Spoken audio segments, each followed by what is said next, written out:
एक व्यक्ति के दो बेटियां थी, ध्यान से सुनना, बहुत अच्छी कथा है, परोपकार की कथा है, ध्यान से सुनना। एक बेटी थोड़ी आलसी थी, कड़क थी, क्रोधी थी, और दूसरी बेटी सॉफ्ट थी, बड़ी आसान थी, घर के काम करती थी। एक भाई था, वो जो एक बेटी थी ना सॉफ्ट वाली, वो बहुत दयालु थी, मां के साथ काम में हाथ बटाती थी। इतना ही नहीं करती थी, वो भगवान शिव की बहुत पूजा करती थी, बहुत शिव की पूजा करती। दोनों बेटियां विवाह के योग्य हुई। उनकी पत्नी ने, मतलब उनकी बेटियों की मां ने अपने पति से कहा कि दोनों बेटी विवाह के योग्य हो गई हैं, एक काम करो, इनका विवाह कर दो। बोले हाँ करना चाहिए, दोनों के विवाह के योग्य, पर इनको कैसा कैसा वर चाहिए। बोले सुनो, ये जो छोटी बेटी है ना, ये बहुत आलसी है, इसका घर, अच्छे घर में विवाह करना, ये कोई काम नहीं करती, तो इसे ऐसा संपन्न घर देना जहां ये आराम से कुछ काम कर सके, इसके सर्वेंट सेवक वगैरह काम करें, इससे तो काम करना ही नहीं। और ये जो बड़ी बेटी है, ये बहुत काम करती है, बड़ी मेहनती है, अपने घर के काम में दक्ष है, तो इसका विवाह कैसे भी घर में कर देना, तो अपना घर चला लेगी। एक ही गांव में दो लोग, जो एक बहुत धनवान थे, उसमें छोटी बेटी का विवाह कर दिया, और जो दूसरी थी बड़ी, जो काम करती थी, वो सूक्ष्म साधारण से घर में उसका विवाह कर दिया। और जो छोटी बेटी थी, वो थोड़ी थी, घर में चलती थी, वो काम तो कुछ करना ही नहीं, वैसे ही चलता। तो अब बड़ा घर मिल गया, तो छोटी उसी गांव में रहती थी, बड़ी वाली बहन, तो उससे उसकी बनती नहीं थी, क्योंकि अब कहाँ एक बड़ा घर, कहाँ एक छोटा घर, अब बड़े और छोटे घर हो जाएं तो मिलाने में बुलाने में बड़ा संकोच होता है। तो एक बार उस छोटी बेटी ने अपने घर में शिव कथा कराई, शिव चर्चा करते ना लोग घर घर में, ऐसे शिव चर्चा करवाई। तो जब शिव चर्चा कराई तो उसने सबको बुलाया गांव में, पर अपनी बहन को नहीं बुलाया। क्यों नहीं बुलाया? क्योंकि वो उतनी संपन्न नहीं थी। तो जब गांव की देवियां जा रही थी शिव चर्चा में, तो उन्होंने पूछा तुम नहीं चल रही हो? बोले कहां? कि तुम्हारी बहन के यहां पर शिव चर्चा है। अच्छा, मेरी बहन के यहां शिव चर्चा है? बोले हाँ, पर मुझे बुलाया नहीं, मैं बिना बुलाए कैसे जाऊं? अरे कोई भोजन थोड़ी है, भंडारा थोड़ी है, किसी की शादी थोड़ी है, भगवान की कथा है, भगवान की कथा में तो बिना बुलाए भी चलना चाहिए। याद रखें, यहां पर कितने लोग ऐसे होंगे जिन्हें बुलाया नहीं गया,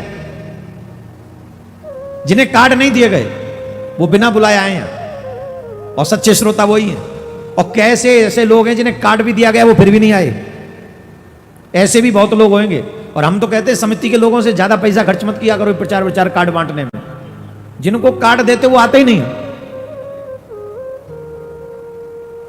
अच्छा, ये भी धर्म का अपमान है कि आपके यहां कहीं से निमंत्रण आया और आप नहीं गए, आपने जानबूझ के अपने धर्म का अपमान किया, और घर में बैठे हैं, फालतू बैठे हैं, फिर भी नहीं गए, और अपनी शान समझ रहे कि हम बड़े आदमी हैं। बड़े नहीं रह गए साहब, कह रहे होंगे आप अपने बड़े, भगवान आपको बनाए रखें। भगवान की कथा जब हो रही हो तो बिना बुलाए भी जाना चाहिए। कोई बुलाता है तो फिर तो 100 काम छोड़ के जाना चाहिए। अगर हमारे शहर में कथा हो रही हो तो बिना बुलाए जाओ, बुलाए तो 1000 काम छोड़ो और जाओ कथा में, तुम्हारे ही कल्याण का रास्ता तो है। तो उन्होंने कहा कि तुम अपने बहन के यहां तो कथा है, चलो। चल गई, बड़ी बहन चल गई, साथ चली गई। अब जब गई बड़ी बहन, तो वो छोटी के नाक वो सुकुड़ गए। अरे ये तो बुलाई नहीं थी, जी कैसे चली आई हमारे यहाँ, ऐसे कैसे चली आवेगी? अब कैसे भगाए, कैसे? सबके सामने इमेज भी मेंटेन रखनी है, रखनी है नहीं? कई बार अनवांटेड पीपल जब आ जाते हैं तो उन्हें देख के मन तो नहीं करता कि कुछ, जब वो उनको देखा भी जाए, या आ क्यों गए, रहे क्यों, पर सबके सामने कह भी नहीं सकते ना, इमेज भी मेंटेन करनी पड़ती है। तो कहा तो कुछ नहीं, थोड़ा गुस्से की नजरों से देखा, तो बड़ी बहन थी, आनंद में बैठी कथा सुनी, काम कर दें कुछ, वो तो उससे बहुत आदत थी। हाँ कोई जरूर, मेरे घर में किसी काम करने की जरूरत नहीं, मेरे घर में काम करने वाले बहुत हैं, तेरी तरह है क्या मेरा घर? कमेंट पास कर दिया, ठीक। अच्छा, उसने प्रसाद सबको बांटा, पर बड़ी बहन को प्रसाद भी नहीं दिया। कथा के बाद प्रसाद देना चाहिए, सबको प्रसाद दिया, इसको प्रसाद नहीं दिया। इतनी जलन, कई लोग बहुत जलते हैं, बहुत। भगवान ने पता नहीं वो आग से बनाए क्या, मिट्टी से बनाए नहीं, इतने जलते रहते अंदर से। कई लोग बहुत जलनशील होते हैं, कसम से, वो अपनों से भी जलते हैं, गैरों की तो बात छोड़ो, उनके मुताबिक काम ना हो वो सबसे जलते हैं। वो ये चाहते हैं कि हम ही राजा हैं, जो कुछ करना हमारी मर्जी से करो। ऐसा नहीं होना चाहिए। खुल जाओ, शांत रहो। कई बार वो सब नहीं होता जो आप सोचते हो, कई बार वो भी होता है जो आपने सोचा नहीं। अब ये सोच रही है कि मैं कथा में से जा रही हूं, घर में जब मैं वापस जाऊंगी तो मेरे बच्चे पूछेंगे प्रसाद क्या लाई, और मेरी बहन ने तो प्रसाद दिया ही नहीं, तो मैं क्या करूं? तो वो अपने पति से अनुमति मांगकर अपने मायके गई कि वहां जाती हूं, वहां कुछ तो मिल जाएगा। अपने भाई के यहां से, क्योंकि भाई बहुत प्रेम करते थे उससे, गए। तो जब जा रही थी तो एक बुढ़िया माँ बैठी मिली एक तुलसी के बिरबे के पास। उन्होंने कहा बेटी सुन इधर आ। बोले जी माँ। बोले बेटी देखे तुलसी का बिरवा है और बड़ा सब लोग यहाँ आके पूजा कर जाते हैं, पर ये थोड़ा साफ नहीं है, थोड़ा साफ कर दे। उसने साफ कर दिया, बड़ा ढंग से साफ किया। बोले माँ और? बोले चबूतरे को साफ कर दे। चबूतरा साफ कर दिया। माँ और? बस कुछ नहीं माँ, वयोवृद्ध हैं आपको तो मैं आपकी सेवा कर दूं। तो उनके चरण दबाए उसने। बोले माँ मैं जाऊं? बोले हाँ जाओ, पर सुनो जब लौट के आओ तो मेरे पास आके जाना, मुझसे मिलती हुई जाना। बोले ठीक है। फिर एक जगह गई, आगे बढ़ी तो एक मंदिर दिखा, शिवालय। वहां एक वयोवृद्ध मनुष्य बैठे हुए थे। उन्होंने कहा बेटी कहाँ जा रही हो? बोले कहीं मायके जा रही हूँ बाबा। अरे देखो इस मंदिर को थोड़ा साफ कर दो, गांव के लोग बहुत कम लोग आते हैं यहाँ पर, और कोई आते भी हैं तो बस जल चढ़ाया और चले गए, कोई साफ सुफ नहीं करता। ऐसा करना चाहिए ना, साफ करना चाहिए। घर से भी ज्यादा पुण्य है देवालय में झाड़ू लगाने का, याद रखना। तुम जो घर को झाड़ू लगाते हो, बुहारू लगाते हो, साफ करते हो, उससे लाख गुना ज्यादा फल है किसी भी देवालय में बुहारू लगाना और उसे साफ रखने का, लाख गुना। अपने घर को प्रकाशित करना और देवालय को प्रकाशित करना करोड़ों गुना फल है। आज का मनुष्य लाइट की चकाचौंध में सब भूलता जा रहा है, सत्कर्म हो ही नहीं रहे। पहले लोग घर में दीपक जलाते थे और एक मंदिर में, गांव के मंदिर में दीपक जला के आते थे शाम को, एवरीडे। अब तो लाइट ऑन, सब कुछ gone, only light on, everything is gone. देवालय में दीप नहीं जलते अब लोगों के हाथों से। पता नहीं कौन सी दिशा में उड़ गया मनुष्य, अपने ही सत्कर्मों को आग लगा बैठा है मनुष्य। तो बाबा ने कहा बेटी ये मंदिर थोड़ा साफ कर दो। तो मंदिर साफ किया, ढंग से साफ किया उसने। बेटी मैं बड़ा प्रसन्न हुआ, तूने एक बुजुर्ग की बात को इतना मान दिया, प्रसन्न रहे। जब लौट के आए तो मेरे पास से होते हुए जाना। ठीक। एक और जब वो जा रही थी तो नदी पड़ी, नदी के तट पे एक देवी बैठी हुई थी। उन्होंने कहा इतने लोग आते हैं, स्नान करते हैं, पूरे किनारे को गंदा कर जाते हैं, कोई साफ नहीं करता। बेटी तू जवान है, थोड़ी सी मेहनत कर दे। तो उसने वो साफ कर दिया। लौटते आए तो मुझसे मिलते हुए जाना। वो अपने भाई के यहाँ गई, भाई से मिली, भाई ने बड़ा खुश हुआ भाई उसको देखकर, उसने तमाम साड़ी वाड़ी दी, झोला भर के पकड़ा दिया, बोले ये लेके जाओ। लौट के आ रही थी तो उस नदी के तट पे जो बुढ़िया बैठी थी उसने बैग पकड़ा दिया, घर पे जाके खोलना। बाबा ने भी एक बैग पकड़ा दिया, घर पे जाके खोलना। वो जो वयोवृद्ध बैठी थी उसने भी घर पे जाके एक बैग पकड़ाया, घर पे जाके खोलना। वो वयोवृद्ध कोई और नहीं थे, बाबा भोलेनाथ ही थे।